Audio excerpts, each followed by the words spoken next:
Yo à tous, j'espère que vous allez bien. On se dirige vers la salle du tournoi. Donc petite nouveauté pour cette chaîne YouTube, on va démarrer les petits vlogs. Donc petit vlog pour ce tournoi. Alors c'est un tournoi où pour la première fois de ma vie je suis à domicile. Donc voilà, je peux être toute la semaine chez moi. Et la salle de jeu elle est à 15 minutes en transport. Donc franchement c'est méga cool. Donc ce tournoi c'est un tournoi pas facile. Où bon, je suis tête de série numéro 2, donc bon bah ça devrait plutôt bien se passer. Mais voilà, c'est un tournoi où il y a quand même beaucoup de forts joueurs. C'est le tournoi Jean Maradjan qui se joue à Grenoble, donc ma ville où j'habite tout simplement. Que dire d'autre? Voilà, j'ai quelques objectifs pendant ce tournoi. Bon, déjà tout simplement de bien jouer aux échecs, hein, ça c'est l'objectif principal. Si je joue bien aux échecs, tout se passera bien. Mais du coup voilà, vu qu'on est 2225 virtuellement, voilà, premier objectif ce serait de se rapprocher des 2250, ça ferait quand même bien plaisir. Et deuxième objectif, d'aller chercher pourquoi pas une première place, ou sinon au moins un podium, un top 3, pour aller gagner un peu d'argent. C'est quand même des jolis prix, à 1500 ou 2000 euros de prix je crois. Donc voilà, ça fait...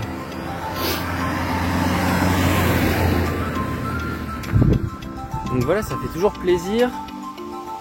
Voilà, il fait un peu froid là quand même, je suis pas bien là, j'ai vraiment froid. En plus je suis en anorak, il est super chaud, enfin la température qui est pas au rendez-vous. Mais bon, de toute façon les échecs, on sait que c'est dans une salle. Donc le froid, ça va pas faire grand chose. Alors quelques petites infos sur ce tournoi, c'est un tournoi organisé par Samuel Cachatrian, qui est un de mes meilleurs amis, et qui a organisé le tournoi de A à Z, donc félicitations à lui, c'est vraiment super son tournoi. Vous pouvez aller voir, ça s'appelle le trophée Jean Maradjan, qui se joue à Grenoble, en mémoire de Jean Maradjan tout simplement. Donc voilà, première ronde, il n'y a pas forcément trop de prépa, parce que je connais ni mon adversaire ni ma couleur. Donc c'est pas tellement facile de se préparer quand on sait pas contre qui on joue. Donc voilà, j'ai révisé mes ouvertures. Je vais pas trop dire ce que je joue dans le tournoi, parce que je sais qu'il y a des joueurs qui pourraient regarder la vidéo, parce que ces vidéos je vais les poster le jour même, pour vraiment faire un truc au jour le jour dans ce tournoi. Donc je vais pas trop dire ce que je joue. Voilà, bon j'espère que ça va bien se passer. En tout cas je suis content de tester ce format vlog, un petit peu à la Joachim Muhammad, on va dire, on va pas se mentir. En tout cas je me sens plutôt en forme, j'ai plutôt bien dormi, j'ai plutôt bien mangé, ça c'est la base. Écoutez, bon, on va essayer de faire de notre mieux. J'ai une petite nouveauté pour ce tournoi, je vais essayer de beaucoup plus rester assis, parce qu'en fait moi j'ai un problème quand je joue aux échecs, c'est que je me lève trop. Enfin j'arrive pas à me concentrer plus de 15-20 minutes. Donc voilà, vraiment le challenge pour ce tournoi, ça va être vraiment d'essayer de rester un maximum assis à la table. Voilà, concentré sur sa partie, essayer de pas trop parler à mes potes pendant les parties. C'est vraiment l'enjeu, d'essayer de...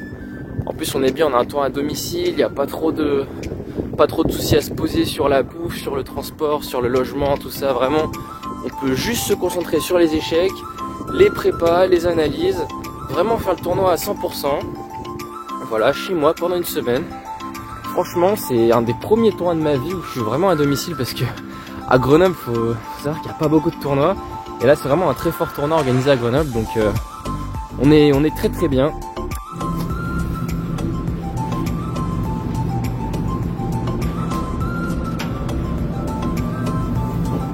En plus, franchement, je suis trop content de jouer, parce que là, ça fait une semaine que j'ai coaché au championnat de France jeune. J'ai vu des parties, et franchement, ça me démangeait là, de jouer un tournoi. Donc, je suis vraiment content de reprendre la compétition. Donc voilà, vraiment, j'ai beaucoup plus envie, je suis beaucoup plus motivé pour ce tournoi. J'ai envie de faire un bon tournoi, de prendre du plaisir, de bien jouer aux échecs. Je pense que j'ai le bon mindset pour ce tournoi. On va voir ce que ça donne.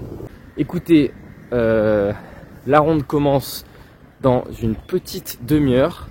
Moi je vous dis à tout de suite pour l'analyse de cette ronde 1. Donc c'est parti, j'ai les pièces noires pour cette première ronde. J'arrive à l'heure, ce qui est assez rare en tournoi d'échecs.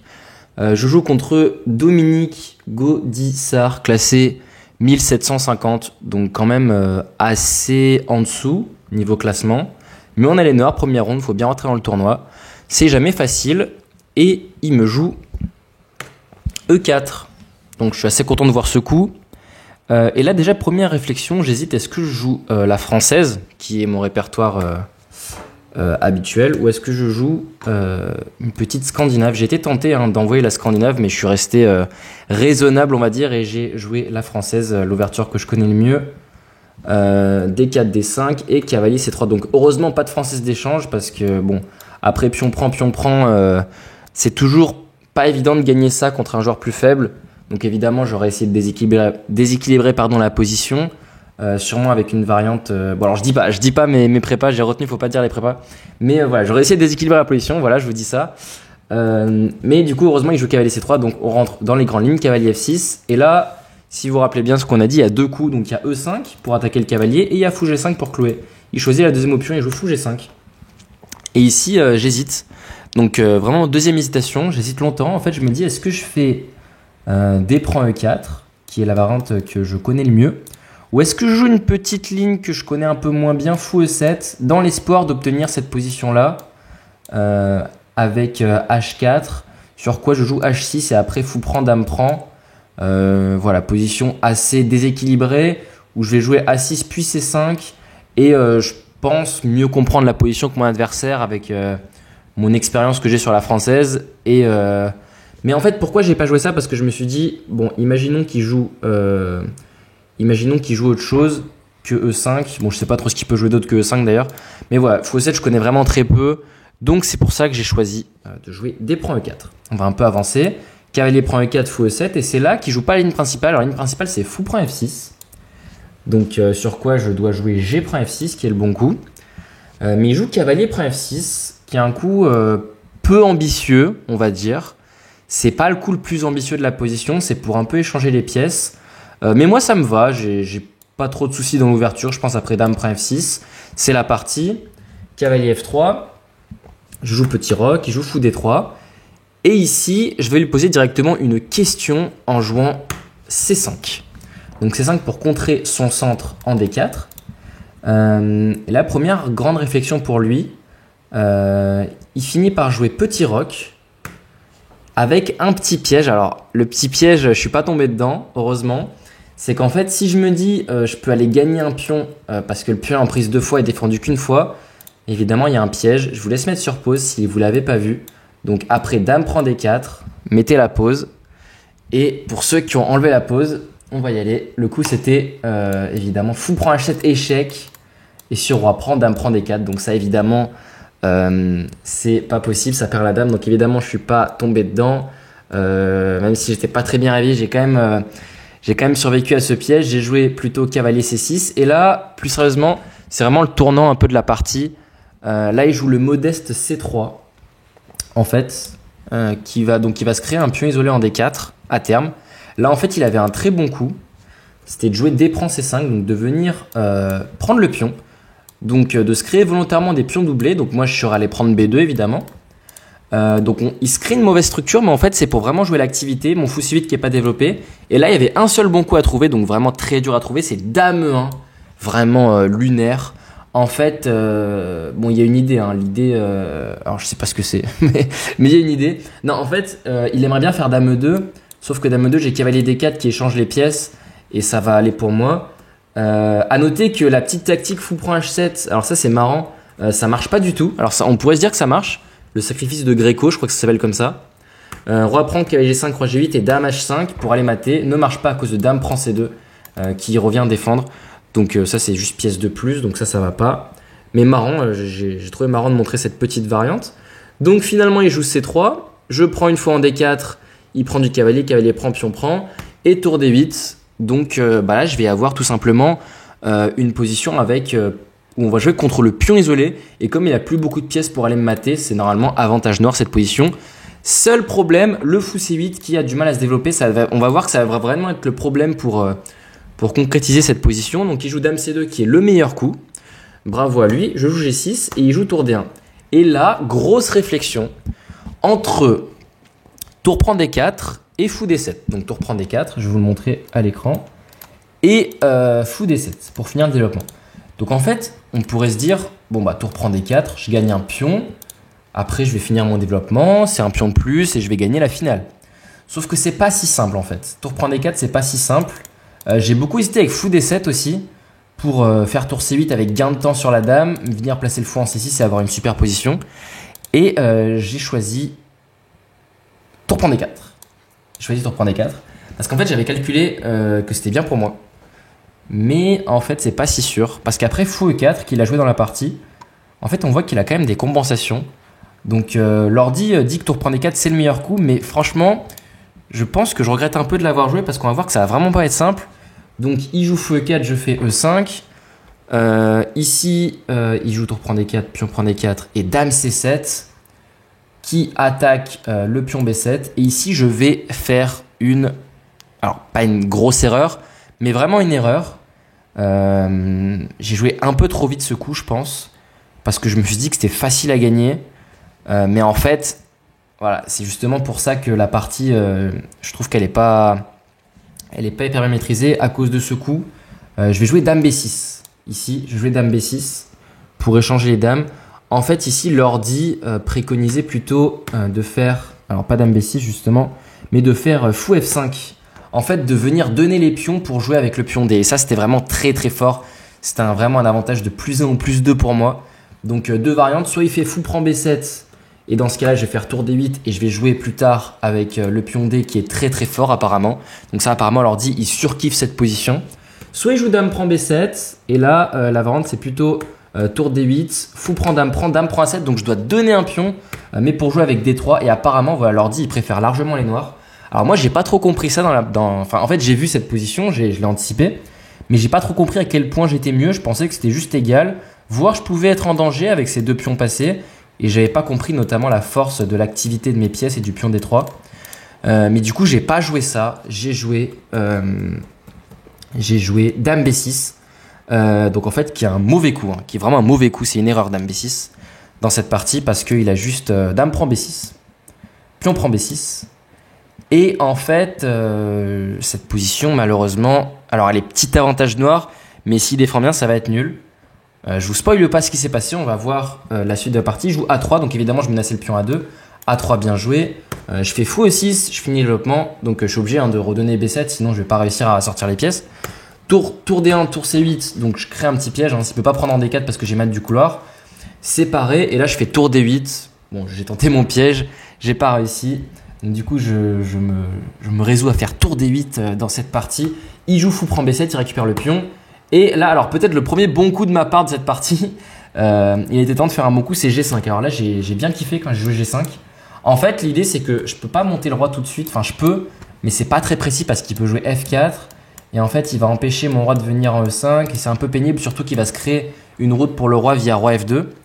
Donc voilà, je suis super content d'avoir trouvé ce G5 après une longue réflexion, qui je pense est un très bon coup. En plus, je fixe un pion sur noir. Vu qu'on a les fous de caisse blanche, c'est plutôt une bonne idée. Donc je fixe ces pions sur blanc. Et à terme, je peux avoir des idées. Genre, imaginons que j'arrive pas à promouvoir ce pion. Je peux faire H5, H4, F5, G4. Essayer de créer des faiblesses ici. Bon, on sait jamais. Essayer de le faire craquer. Donc G5, premier bon coup. Et là, il va complètement craquer. Mesdames et messieurs, il va faire... Ah non, pardon.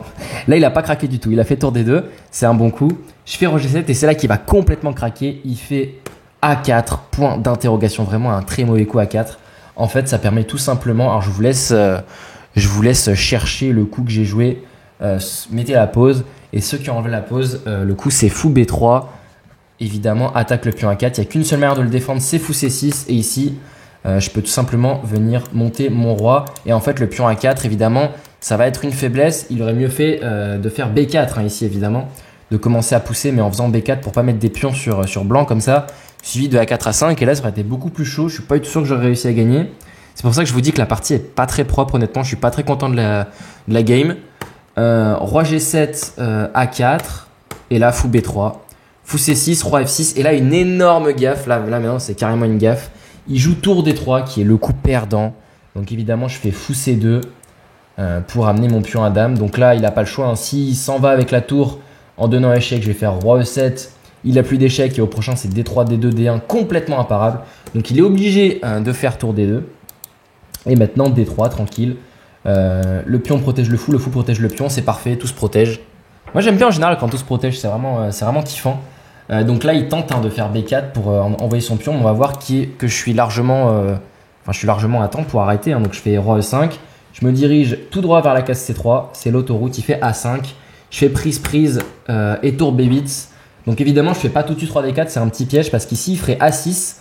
Et en fait, tout va s'échanger parce que je vais être obligé de sacrifier la tour sur le pion. Et lui, sa tour sur mon pion.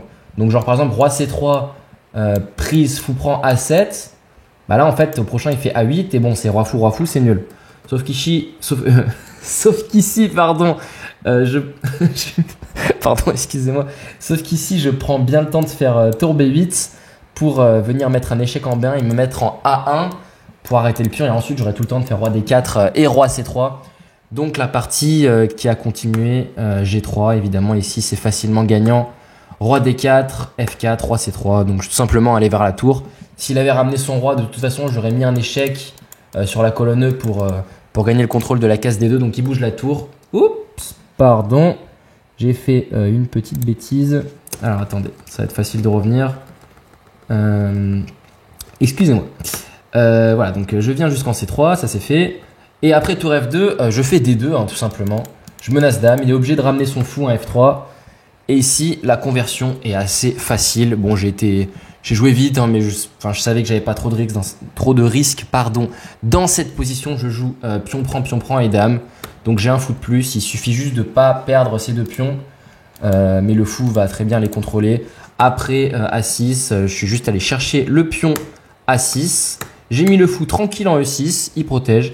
Là, il a tenté F5, mais j'ai tout simplement pris le pion. Et je suis revenu en G6. Et bon, j'ai mis abandon, il a pas abandonné tout de suite, il a joué quelques coups, mais bon, ça sert pas à grand chose de montrer. Je suis juste allé prendre le pion A6 et après, bah, c'est très facilement gagnant avec tout le matériel que j'ai en plus. C'était pas propre, honnêtement. Je suis content d'avoir gagné parce que je suis toujours content de gagner. Parce que j'ai l'esprit de compétition, donc je suis vraiment content de gagner une partie. Mais petite alerte hein, sur le niveau de jeu parce que c'était pas propre. Honnêtement, les décisions étaient pas bonnes. La décision critique, c'était à ce moment-là. Je vais remettre. Voilà, le dame B6 c'était pas bon du tout. Ici évidemment je dois jouer fou F5 et je dois jouer pour le pion D3 avec l'avantage d'activité. Et là je choisis dame B6 qui m'amène dans une finale très légèrement supérieure. Mais s'il n'avait pas craqué avec ce A4, je sais pas si j'aurais gagné. J'aurais essayé de tourner, j'aurais essayé de jouer vite, mais pas sûr que j'aurais gagné. Donc petite alerte, on va essayer de relever le niveau de jeu. Demain on a les pièces blanches, la ronde est à 9h. Je vais essayer de bien me reposer. Alors est-ce qu'on se fait un petit rapport de partie? Allez, on va se faire un petit bilan de partie. Je sais que vous aimez faire ça, même si je trouve que ça n'a pas trop de valeur, ce truc-là. Bon, je joue à 95%. Alors, je sais pas si c'est bien ou pas. J'ai jamais fait de rapport de partie. 95%, bon, ça doit être pas mal. Il a joué à 90, donc voilà, bon. J'ai l'impression que c'est plutôt bien, 95%. Voilà. Écoutez, première partie, première victoire contre un joueur moins fort. Demain, on a les blancs. Je vous donne rendez-vous. Demain, la vidéo va sortir ce soir. C'est le soir où je joue la partie. Et je vous donne rendez-vous demain pour la ronde 2. À très bientôt. Ciao. Bon les gars, on a gagné. Let's go. Ah, j'ai attendu de chez moi là pour faire la réaction à chaud de la partie parce qu'il fait tellement froid dehors. J'arrivais pas. En fait, j'aime bien la faire dehors. Voilà, juste après la partie, ça fait un petit peu. Voilà, ça fait un petit peu. Vous suivez les émotions. Mais là, j'ai attendu de chez moi parce que franchement, il faisait vraiment froid dehors. Enfin bref. En tout cas, j'ai gagné. C'était pas propre du tout. Franchement, très très mauvaise partie. Voilà, j'ai laissé passer des occasions d'être plus propre. J'ai vraiment eu chaud à certains moments. Je pense que à la fin, voilà, je peux être encore plus précis et voilà. En tout cas, alerte pour la suite du tournoi parce que un joueur à 1750, ça doit se passer beaucoup plus proprement. Et là, c'était bon, j'ai quand même bien maîtrisé la partie globalement, mais on sentait que ça manquait un peu de maîtrise. Donc voilà, faut élever le niveau de jeu pour les prochaines rondes, c'est une petite alerte. Rien de grave, on a gagné avec les pièces noires en plus, donc c'est cool. Rendez-vous demain matin pour la ronde numéro 2. À très bientôt, merci d'avoir suivi, ciao.